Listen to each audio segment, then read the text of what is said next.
Boa noite, gente.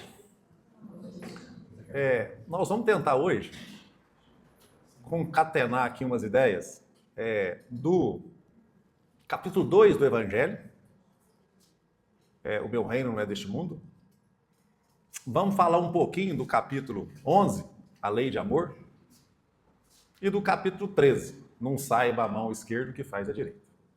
Vamos ver se a gente dá conta de juntar essas pontas aqui, para a gente criar uma reflexão que seja útil para todos nós.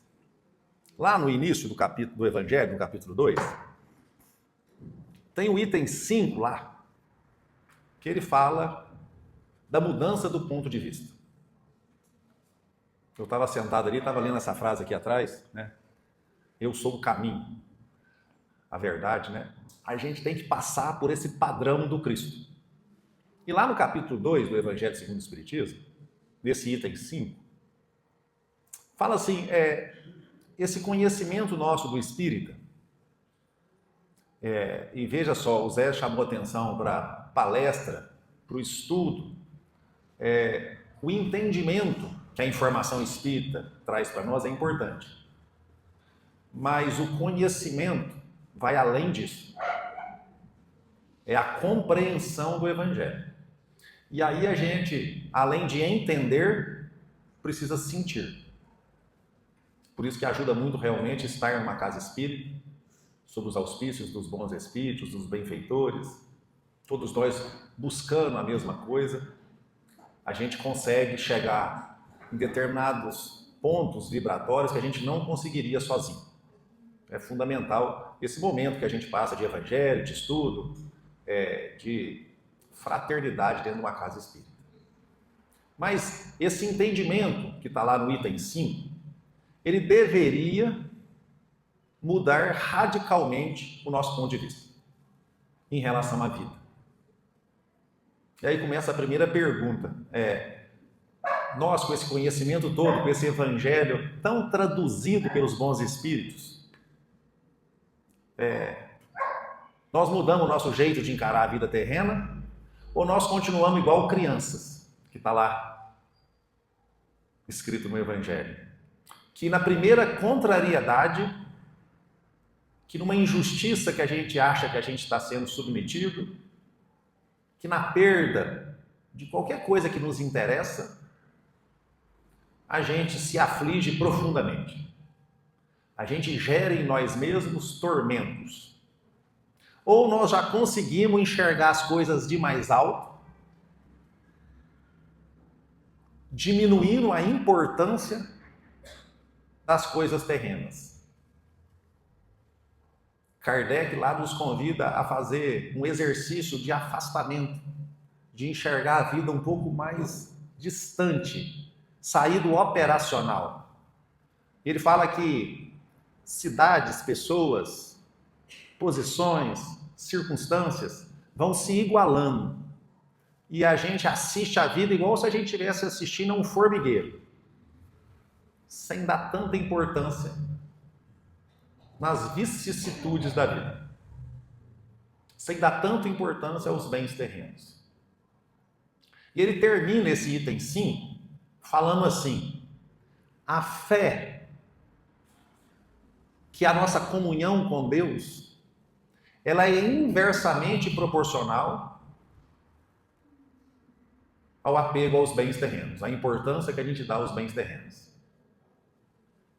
Então, quanto mais comunhão com Deus, o conhecimento mais a percepção faz eu conectar com Deus.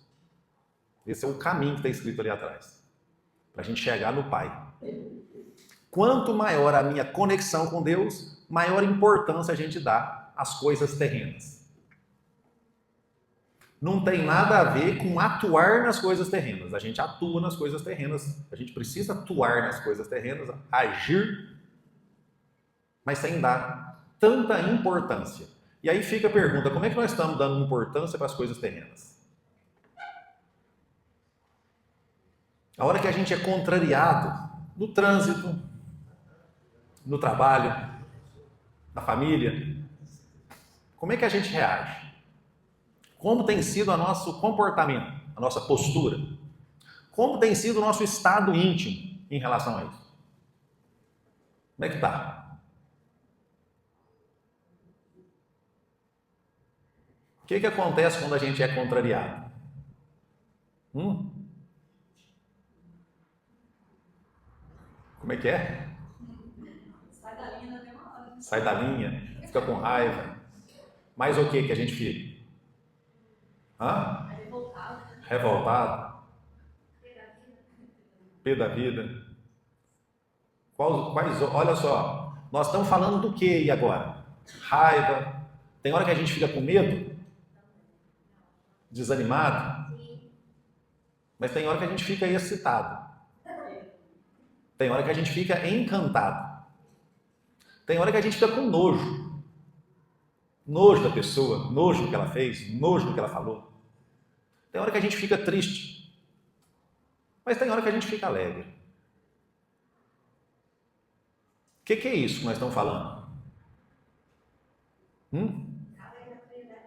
gente é muito instável, né? Por que dessa instabilidade? Mas o que são essas coisas que nós estamos falando? Medo, tristeza, alegria, nojo, encantamento? A gente é muito apegado, né? O que é isso? Sentimentos, eu ouvi ali. Olha só, vamos tentar certo falar que é sentimentos, mas para o nosso entendimento, os espíritos chamam isso de outra coisa. Vamos falar que isso é sentimento do homem. Vamos falar que isso na psicologia é chamado de emoção.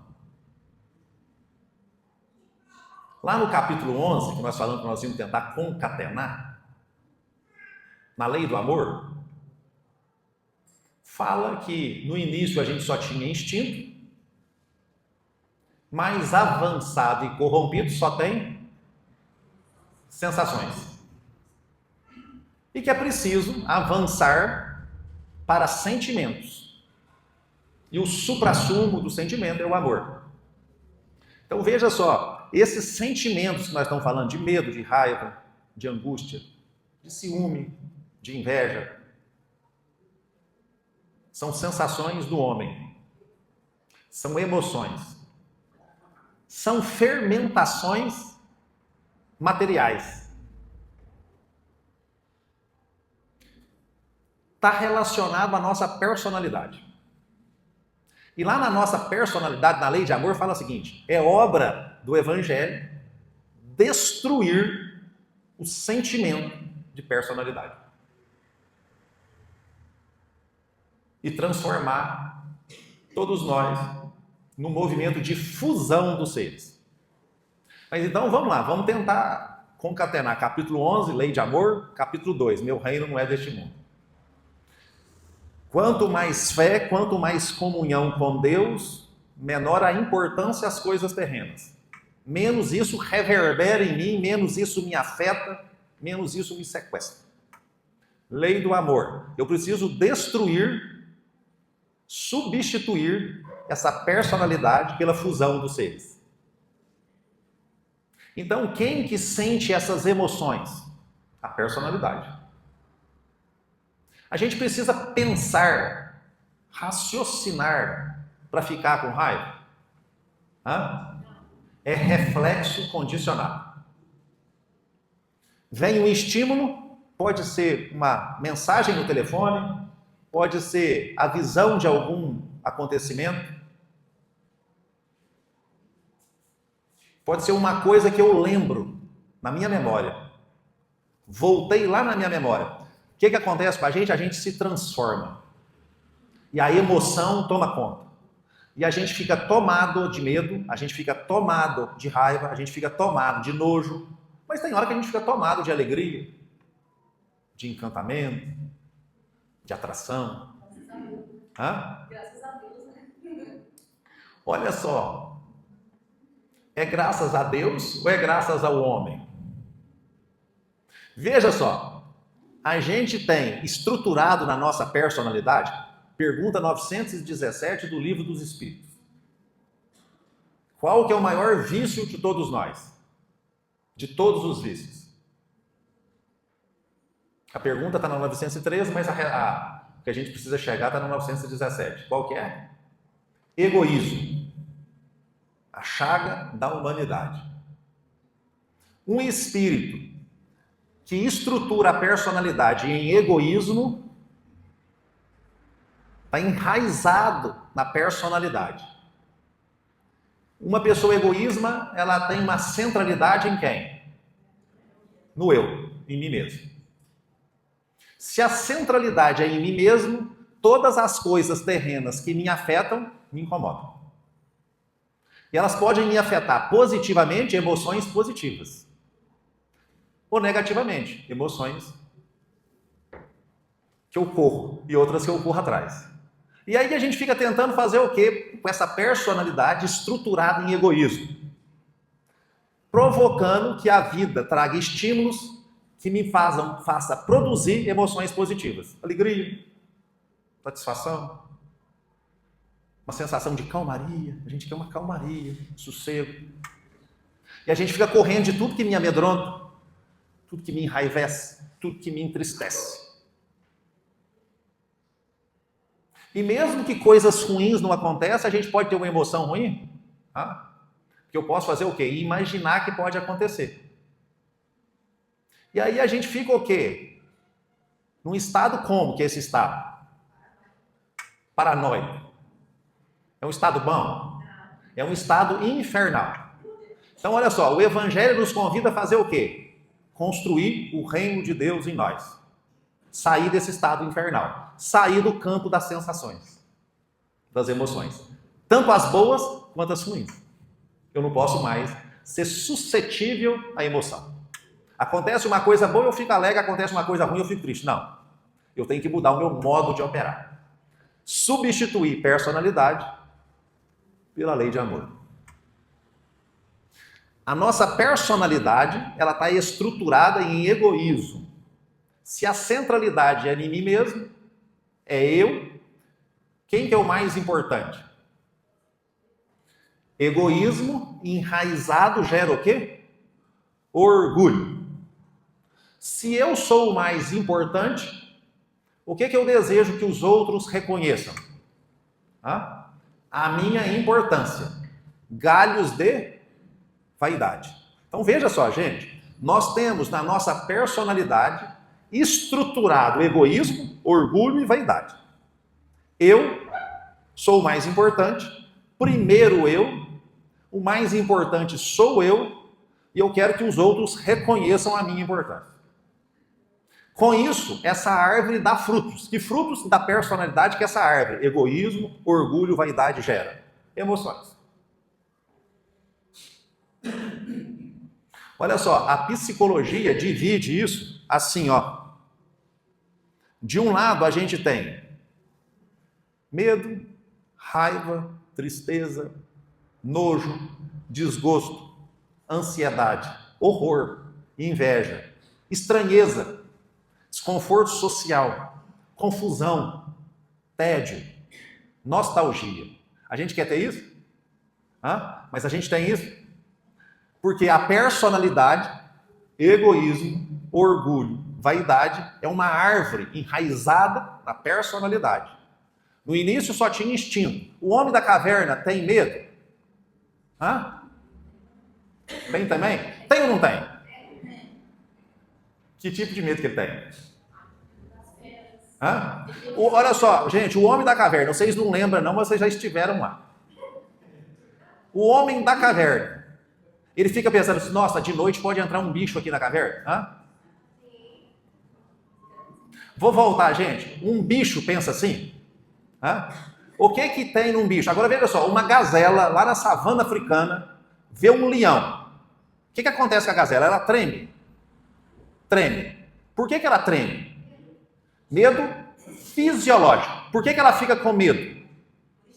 Por instinto. E o que esse medo promove na gazela? Sangue vai para o músculo, ela fica pálida. Adrenalina na corrente sanguínea. Para ela fazer o quê? Se defender, correr. Isso é medo fisiológico. Mas a gazela não fica assim, nossa, amanhã cedo vai ter um leão ali na beira da água. Eu não estou nem dormindo. No início só tinha instinto. A gente estava ligado em Deus. E tem mecanismo para nos defender. Bicho fica com raiva, fica irritado. Fica ou não fica? Olha só, nós temos que, gente, cada um tem que tentar perceber o que nós estamos tentando fazer a gente sentir. No início só tinha instinto. Mais avançado, o que é esse avanço? O avanço intelectual. Aí eu começo a raciocinar. Pensamento contínuo faz eu assim, nossa, um bicho tentou me pegar, ele pode tentar pegar de novo. Normalmente esse bicho fica beirando a água, eu não posso chegar perto da água. Pensamento contínuo, inteligência faz eu imaginar. Faz eu desejar. Faz eu ter acesso à minha memória. Emano, pensamento e vida. Os departamentos da mente. Inteligência, memória, desejo e imaginação. Eu avancei em inteligência. No início, lei do amor, capítulo 11. Só tem instinto. Simples e ignorante o espírito. Puro. Puro. Quem que a gente conhece que é puro? Hã? Qual que é o único espírito puro que a gente conhece? Jesus. Espírito primitivo, no início, regido por instinto. Não tem emoções, gente. Veja só, vou perguntar diferente para todos nós ficarmos na mesma página. Um espírito muito primitivo, ele tem transtornos obsessivos compulsivos, ansiedade, depressão. Não tem, porque ele não tem psiquismo desenvolvido. Então, olha só, no início só tem instinto. Mais avançado e corrompido, só tem sensações. Nós somos puros? Nós somos primitivos? Como que nós estamos? Nas sensações. Olha só, personalidade baseada em egoísmo, orgulho e vaidade, produzindo emoções, sensações. Muito disso gera transtorno psiquiátrico. A gente transborda, transtorna. E a gente fica tão ansioso que a gente precisa de remédio. E a gente fica tão deprimido que a gente precisa de remédio. E a gente quer dormir tanto que a gente precisa de remédio. E a gente não consegue dormir e a gente precisa de remédio. E a gente tem determinadas condutas, determinados pensamentos, determinados hábitos que a gente não gostaria de ter, mas continua tendo. É esse o ponto nosso. Nós precisamos... Então, a pergunta 917 do Livro dos Espíritos fala assim: como é que a gente destrói o egoísmo, esse sentimento de personalidade? Qual que é a resposta? Aprender a amar. Resposta 917 do Livro dos Espíritos. O Espiritismo. O Evangelho de Jesus é que vai fazer nós destruir o egoísmo de dentro de nós. Esse conhecimento sentido, não é o conhecimento só intelectual.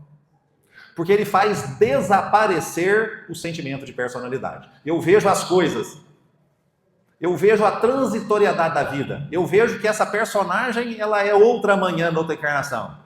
Eu percebo que eu estou construindo uma identidade espiritual. E eu percebo que eu preciso parar de operar pela esfera da personalidade e operar pela minha essência ligada em Deus.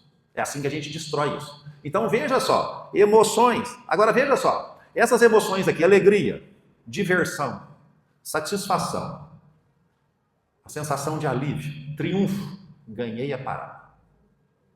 Excitação, admiração, adoração, apreciação estética, interesse, encantamento, arrebatamento, fascínio, desejo sexual, romance. Essas nós queremos? Sim. Tem jeito de querer um e não ter a outra? Não. Então veja só, emoções positivas e emoções negativas da árvore da personalidade. Enquanto a gente não decide ficar livre disso, tanto das emoções positivas quanto das emoções negativas, a gente não constrói o reino de Deus dentro de nós. A gente não constrói esse estado de sublimação da alma, onde a nossa manifestação passa a ser via identidade espiritual, a minha essência moral. Então veja só, espíritos que são muito apegados às coisas terrenas e espíritos que já são muito despreendidos, espíritos que já são muito ligados em Deus. Pensa num espírito evoluído aí que vocês conhecem. Chico, pega um que não seja o Chico. Madre Teresa de Calcutá evoluída? Hã? Quem que irrita mais quando é contrariado? A Madre Teresa de Calcutá ou eu? Quem que irrita mais? Eu, né? Hã? Por quê? Eu dou muita importância às coisas terrenas. Agora, quem age, quem trabalha mais? Eu ou a Madre Teresa de Calcutá? Então veja só, não dar importância às coisas terrenas não é deixar de agir nas coisas terrenas. Não, eu tenho que agir nas coisas terrenas. Eu faço a minha parte nas coisas terrenas, mas eu não me preocupo com o resultado, porque esse pertence a Deus. Então olha só, atuar na matéria é uma coisa, deixar que a matéria atue em mim é outra coisa. E como eu sou hipertrofiado em personalidade, egoísmo, orgulho e vaidade, cheio de emoções, qualquer coisa terrena me afeta. Eu preciso ficar livre dessa afetação. Então veja só, gente, um espírito que já está mais ligado a Deus, mais em comunhão com Deus, e um espírito que ainda está longe de Deus, dando muita importância às coisas terrenas. O que essa criatura que dá muita importância às coisas terrenas faz o tempo todo na vida? Acumula.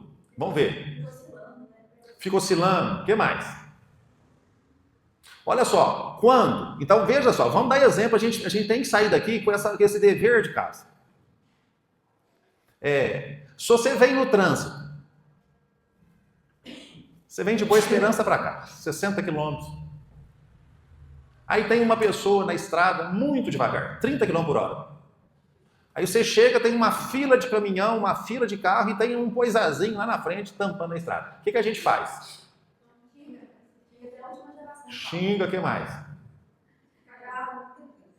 Emoções tomam conta da gente. Mas veja só, o que a gente faz quando um filho tinha que fazer uma coisa e faz outra? O que a gente faz quando no nosso ambiente de trabalho aquele funcionário não executa aquele processo combinado? Ou o patrão não cumpre aquilo que foi acordado? O que a gente faz? O que a gente faz?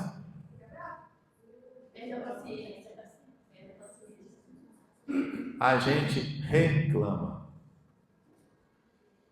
A gente reclama do clima, a gente reclama do corpo, a gente reclama do amigo, a gente reclama do cônjuge, a gente reclama do filho, a gente reclama do pai, a gente reclama da estrada, a gente reclama do buraco da estrada, a gente reclama do carro, a gente reclama do som, a gente reclama do ventilador, a gente reclama da cadeira, do lugar que alguém ocupou, da batidinha no pé, nas costas da cadeira. A gente reclama o tempo todo. Quanto mais apegado a bens terrenos, quanto mais importância eu dou aos bens terrenos, mais eu reclamo. E quando eu estou nessa dimensão da reclamação, eu estou confortável, está gostoso dentro de mim? Não está. Está como? Está inferno. Nós temos que sair disso. Tem um livro que chama O Espírito de Verdade. Lá no capítulo 8, tem um capítulo que chama A Rigor, capítulo 8. O André Luiz define o que é reino dos céus. Quem está reclamando está no reino dos céus? Está no reino do inferno, né? No reino do capeta, não é assim? Veja só, gente, o que é reino dos céus? Está lá no capítulo 8. Espírito de Verdade. Certo? Estado de sublimação da alma, construído por ela mesma durante várias existências. É uma construção. Céu é construído. Como que eu construo o céu? Deixando de reclamar. Enquanto eu estou no campo da reclamação, eu estou reforçando condicionamentos e eu estou produzindo emoções o tempo todo. Quando a gente vai para um hotel, a gente viaja.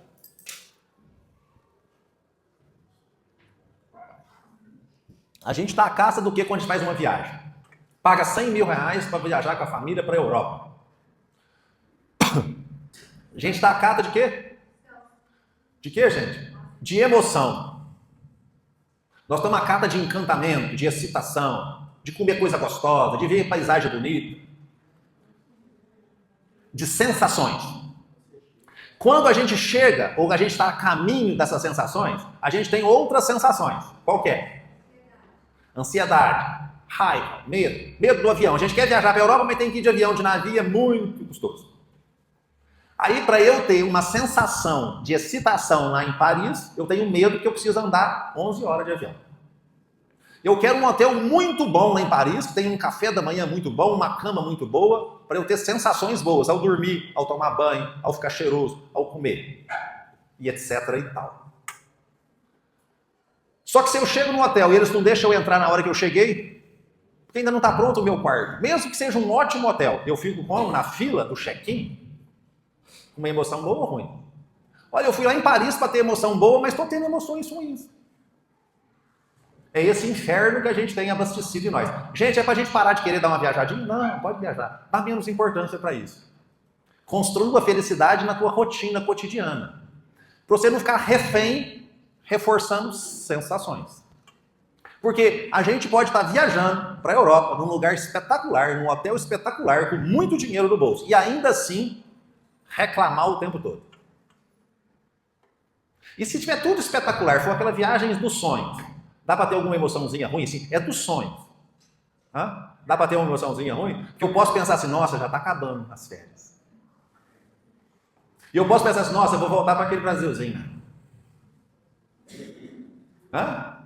Veja só, devendo. Porque eu fui sem poder ir. Veja só, no início só tem instinto, mais avançado e corrompido só tem sensações. E eu preciso agora purificar. Trabalhar os sentimentos da alma, bondade, esperança, felicidade, é diferente de alegria. Capítulo 2, quanto mais comunhão com Deus, menos apego. Quanto menos apego, mais comunhão com Deus.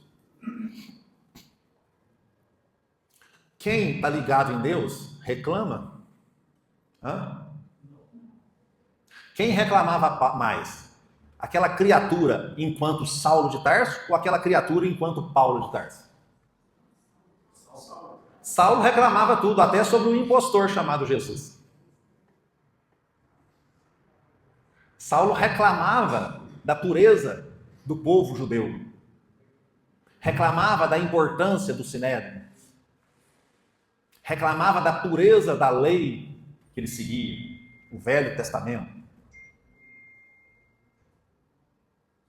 A hora que ele se transforma, a hora que ele deixa de dar importância às coisas terrenas, à posição, ao corpo físico, aos soldados, aos serviçais, ao comando, a posição financeira, a posição de casta, a posição de família, ele perde tudo aquilo terreno, ele começa a se conectar com Deus, ele vai parando de quê? De reclamar. Ele vai parando de reclamar. No final da existência, o que ele fala? Agora ninguém mais me molesta. Não preciso de nada. Então veja só, a gente tem que sair da reclamação e entrar na... Quando a gente está sempre reconhecendo o poder divino, porque veja só, quem que me colocou nesse corpo, nessa raça atual, nessa condição física, nessa condição social, nessa condição familiar? Quem me colocou aqui? A providência divina, Deus. Se eu reclamo, eu estou reclamando no fundo é de quem? De Deus. E eu desconecto de Deus ao reclamar. O que é o contrário? Quando eu reconheço o poder, a justiça, a bondade divina, eu fico como? Submisso, conectado, eu fico graças, ó Pai, agradecido. Gratidão. Gente, é tão simples, nós temos que substituir na nossa vida reclamação por gratidão. Em vez de reclamar do filho, seja grato à oportunidade de ser pai. Em vez de reclamar da condição do país, seja grato pela oportunidade de trabalhar por ele. Ao invés de reclamar das coisas que não estão como estão, seja grato da oportunidade de agir e fazê-las um tanto melhor. Olha só, Jesus ensinou isso para nós o tempo todo. Quando a gente se encontra com o mal feito, ele deu o exemplo do mal feito na carniça. Quando a gente se encontra com a carniça, a gente faz o quê? Reclama, gente. A gente reclama de ter uma carniça na nossa frente. A gente reclama do cheiro ruim. A gente reclama da imagem desagradável. A gente reclama de alguém entupir o nosso caminho. Jesus nos convida a fazer o quê? Seja grato. Perceba a beleza do branco do dente daquela coisa horrorosa. Muda o olhar. Capítulo 2, nós falamos que nós íamos tentar concatenar. Capítulo 11, lei de amor. Capítulo 2. É preciso mudar o ponto de vista. O jeito que eu encaro as coisas que acontecem comigo. O jeito que eu encaro as circunstâncias que eu estou submetido. Eu preciso mudar o ponto de vista. Eu preciso sair do campo da reclamação e entrar no campo da gratidão. Para nós terminar, capítulo 13. Não saiba a mão esquerda o que faz a mão direita. Lá tem um espírito que traz uma mensagem, que é a irmã Rosália. E ela fala de duas caridades. A caridade material e a caridade moral. Lá no capítulo 15, que também fala da caridade, fora da caridade não há salvação, o apóstolo Paulo escreve a última mensagem lá do capítulo 15. E ele nos convida a submeter todas as nossas ações ao crivo da caridade. Então tá, vamos voltar lá para o capítulo 13. Caridade material e caridade moral. O que é caridade material? Ajudar ao próximo. É importante ajudar ao próximo? Ajudar ao próximo nos faz ficar um espírito puro? Não tão rápido, não tão rápido. Com o tempo, talvez. Com o tempo, talvez a gente vai aceitar algo melhor. Caridade material me faz um espírito puro? Caridade material é importante? Então veja só, caridade material é importante, caridade material não é suficiente. Caridade material é o bem que eu faço para o outro. Dou um remédio, converso com a pessoa, trago um bom ânimo para ela, falo alguma coisa importante, faço um estudo, é uma caridade material. Dou um passe em alguém, dou uma cesta básica para alguém, dou uma nota de 100 para alguém, nota de 200 para alguém. Fazer o bem para o outro é importante, mas é insuficiente. Lá no capítulo 15, o mesmo Paulo fala, o apóstolo Paulo, eu posso dar todos os meus bens aos pobres e ser um pedaço de pau. Não vibrar nada. Não ter nada de caridade. Porque eu posso fazer o bem para o outro e fazer o que com a minha personalidade? Hipertrofiar, ficar mais orgulhoso, mais vaidoso. Eu posso fazer o bem para o outro e ficar com raiva? Se pode.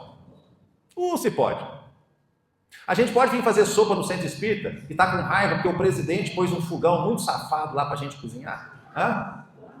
A gente pode vir fazer sopa e matar a fome dos outros e reclamar o tempo todo no âmbito, na nossa intimidade, de que tem um fulano que não vem fazer nada, que tem ciclano que faz aquilo? A gente pode. A gente pode fazer o bem e reclamar que o outro não usa bem o bem que a gente dá para ele? A gente pode fazer o bem para o outro e está criando perturbação para a hora que nós morrer, gente. Tem um livro do Divaldo Pereira Franco, Espírito de Manuel Filomeno de Miranda, de 1998. Vai para 30 anos. Eurício Bessarino fala assim, os espíritas estão desencarnando muito mal. Porque eles estão achando que fazer o bem para os outros é bem para eles. Eu posso dar aula de evangelização durante 30 anos. Evangelizar um monte de criaturinhas. E não mudar nada eu? Então, gente, caridade material é importante para quê? Para criar uma atmosfera espiritual facilitando a indução dos bons espíritos na nossa vida. Para a gente dar conta de fazer a caridade moral. Então, olha só, a caridade material é um pré-requisito para a caridade moral. Não tem jeito de tomar banho sem tirar a roupa. Caridade material é pré-requisito. Eu preciso fazer ela com vistas à caridade moral. Para eu dar conta de ficar livre das minhas emoções, livre das minhas forças de personalidade, sublimar e comunhar, fazer a minha comunhão com Deus. Comungar com Deus. O que é a caridade moral?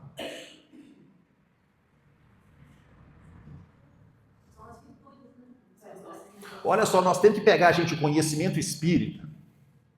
Nós temos que utilizá-lo. Caridade moral é suportar o outro. Suportar não é aguentar o outro, não. Nossa, estou aguentando ele. Não, suportar é dar suporte, é cuidar do outro. É o que nós menos fazemos. Está escrito lá pela irmã Rosária no Evangelho, capítulo 3. Olha o que é caridade moral. É fazer-se surdo quando uma palavra sarcai sai de uma boca acostumada a denegrir. Caridade moral é calar-se para um mais tolo falar. Não é calar-se para um mais sabidão falar, não. É calar-se para um mais tolo falar. É não dar importância àquele sorriso de desdém que pessoas que se acham superiores nos tratam. O que é caridade moral? É não permitir que as emoções tomem conta de nós. É perceber no outro um potencial divino. É olhar no outro não pelos olhos da personalidade, pelos olhos da identidade. É encontrar Deus no outro, mesmo que o outro esteja praguejado. Eu preciso de muita caridade material, porque eu preciso ser circundado de bons espíritos, porque a minha vontade ainda incipiente e fraca não consegue dominar os ímpetos da personalidade. E eu caio nas sensações. E eu fico escravo das sensações. Então a reflexão hoje é reclamação, gratidão. Eu preciso sair do campo da reclamação e produzir. Olha só, eu tenho que vigiar-me o tempo todo, senão a gente vai fazer o quê? Vai reclamar. Reclamar é uma exigência surda para que as coisas estejam diferentes do que elas estão. Olha que sério, gente. Se eu desejar uma coisa, eu já reclamei.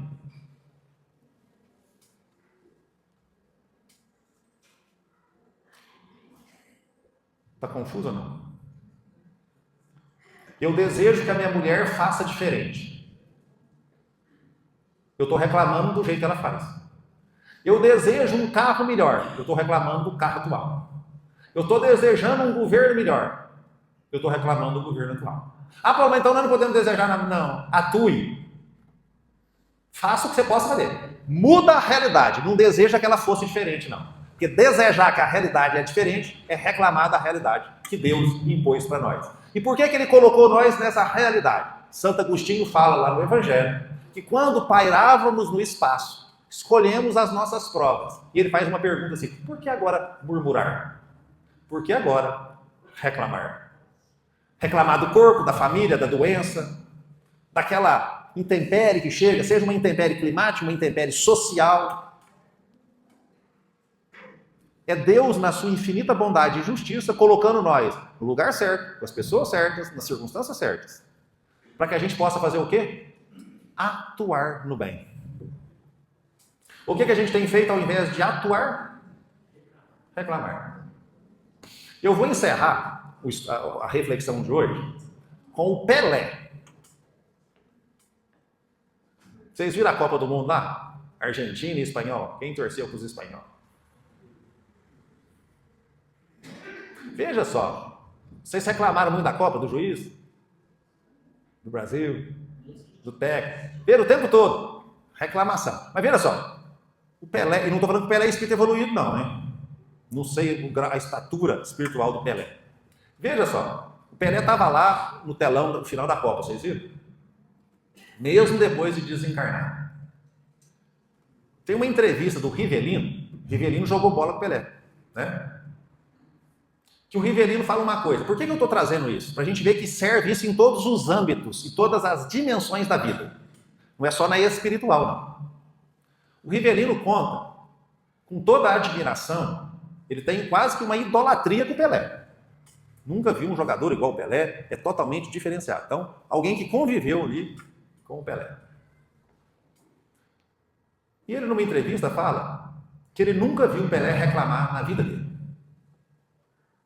E não era só o Rivelino, não. Aí ele conta o episódio na entrevista.